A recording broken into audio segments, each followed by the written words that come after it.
So hey, what's up mga kote? It's me, Ate Mariel at welcome sa Kodernos, where learning is the name of the game.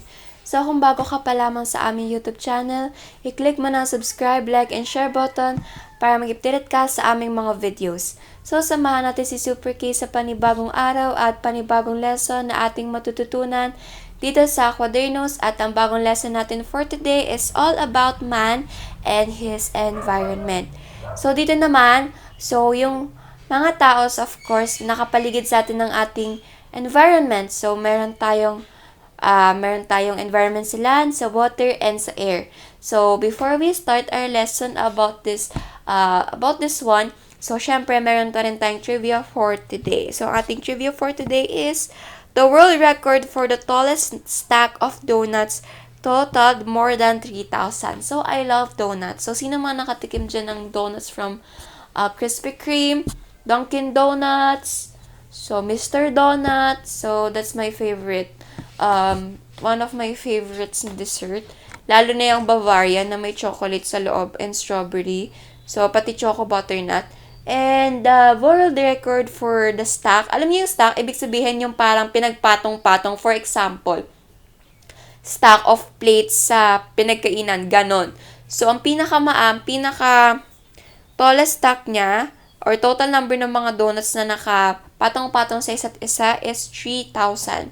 So, measuring almost 5 feet tall, so the pyramid-shaped tower must made up of 3,100 donuts.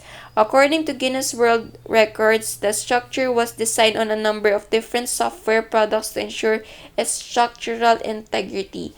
Of course, to be able to build a kind of stack of donuts, we also need to design softwares and plans to become it more para umeffect siya, para talagang mag-stack siya, para talagang mag-stay lang siya, hindi siya malaglag or hindi siya masira.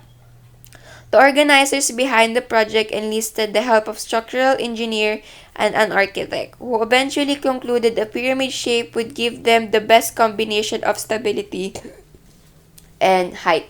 So, syempre, pag paisa-isa ka lang ng stack, so may tendency talaga na ma-out of balance yung isang bagay, and of course, it will tend to hindi talaga siya tumayo ng mag-isa. Talagang kailangan ng may support. So, the pyramid shape was the best combination for stability and height.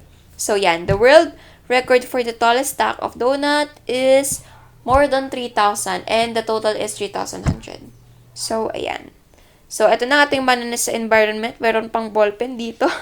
So, you have learned how animals live in their environment. Of course, meron tayong different habitats for the animals. So, tayo naman, ang pag-aralan naman natin, yung environment naman natin. Animals have special parts that help them to get, eat, and food. To get and eat food. They have special structures that help them escape or fight their enemies. So, for example, yung cat, may claw, mayroon silang sharp na mga ngipin for their enemies. So, katulad ng aso, mayroon din silang sharp na teeth, mayroon silang pangil. So, ayan. So, do people also have special body parts that help them live and survive their environment? Meron nga ba tayo? So, ayan, next. Man has different body parts that help him live and survive. The eyes help him and see things around him. Things that he needs and things that are harmful. So, ang mata natin, ang basic nating weapon, para makita natin, ay, delikado yan. Ay, dito tayo, safe tayo dito. So, ayan, makakain yan. Yan, hindi mo pwedeng kainin, lason yan. So, ganyan. So, yun yung part natin ng katawan na nagiging use talaga to find food. So, because the arms help him reach and get objects. For example, gusto mong kumuha ng guyabano, ng bayabas, santol, mga prutas sa mga puno. So, hands mo ang ginagamit, stretch it. So, makukuha mo na yung pagkain, depende sa gaano ba kataas yung iyong kukuhaan. So, because of the fingers, he can pick up things easily. Ang fingers natin, it's very essential for us. Our hands are very essential for us, all, as well as our feet. So, the legs and feet can make him move from place to place to look for food, work, and run away from danger. So, our instinct kapag nakakita tayo na nakakatakot or something na nakakapag-trigger ng ating fear, so, ang unang instinct talaga natin is tatakbo tayo. So, yung ating legs, so, syempre, kailangan nating maglakad. For example, we walk in a place like fast foods, restaurants, syempre, para makahanap ng food na kakainin natin. So, they are very essential for us. Lahat ng ating parts ng ating katawan ay very essential. Dahil pag walang isa, hindi talaga magkakaroon ng process of circulation and many more. Above all, the human brain helps him control and improve his environment. Because of man can think, he is able to improve his life. So, syempre, kapag na meron tayong nasa matino tayong pag-iisip, we can know what is right and what is wrong and what we gonna do on something such as dilemma and different problems in our life. So, man cultivates plants for food. So, that's one of the main sources of our food. From plants, from trees, from fruits, and from vegetables. He used plants in many other ways. He is able to fight the enemies of plants by using insecticides. So, kapag talaga may insects talagang nasisira and namamatay yung halaman. So, as a man and as a human, we can have insecticides na para maka-remove ng insects.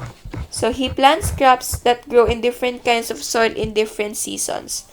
So, may mga, like sa Baguio, ang ating Baguio ay sagana sa strawberry. They are known for strawberries. So, ganong klima ang bet ni strawberries. So, dito, pwede kayo mag-plant ng crops like mais, tubo, and something like that. So, man also takes care of animals for food. Sometimes, he sells these animals to have additional income for his family. So, yan. Pag may income ka, pwede ka ulit bumili ng bigas, ng ulam, and many more. So, man can protect himself from bad weather. He builds house for shelter and wears clothes that makes himself or herself comfortable during any kind of weather. So, pag mainit, mag-jacket ka pa ba? Magsusweater ka pa ba? No. So, you will wear comfortable clothes na hindi ka talaga maiinitan o hindi ka maalibadbaran. So, pag malamig, magsusot ka pa ba ng sando? Of course, no. Kailangan naman ng jacket and pajamas. So, yan. Man improves his environment to improve his life. He improves his water supply, his home, his transportation, facilities, and his lighting system. He also learned to make the use of tools. So, yan. Of course, we need to be resourceful and to be smart to be able to survive in our life. So, there are things in the environment which man cannot change.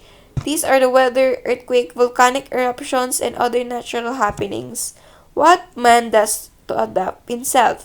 He learns ways to cope with the effects of earthquake and volcanic eruption. So, hindi talaga natin mapipigilan ang mga natural disasters like this. But ang ating coping mechanism is pagbabayanihan, being a resilient person. We as a Filipino, we know ourselves as a resilient one. We also know that Filipinos are very helpful. So, that's our coping mechanism for natural disasters. So, thank you, have a great day, and God bless. So, click the thumbs up button if you like this video, and leave a comment down below if you have suggestions, clarifications, and questions to our future and recent videos. So, thank you, have a great day, and God bless. See you in my next video. Bye-bye!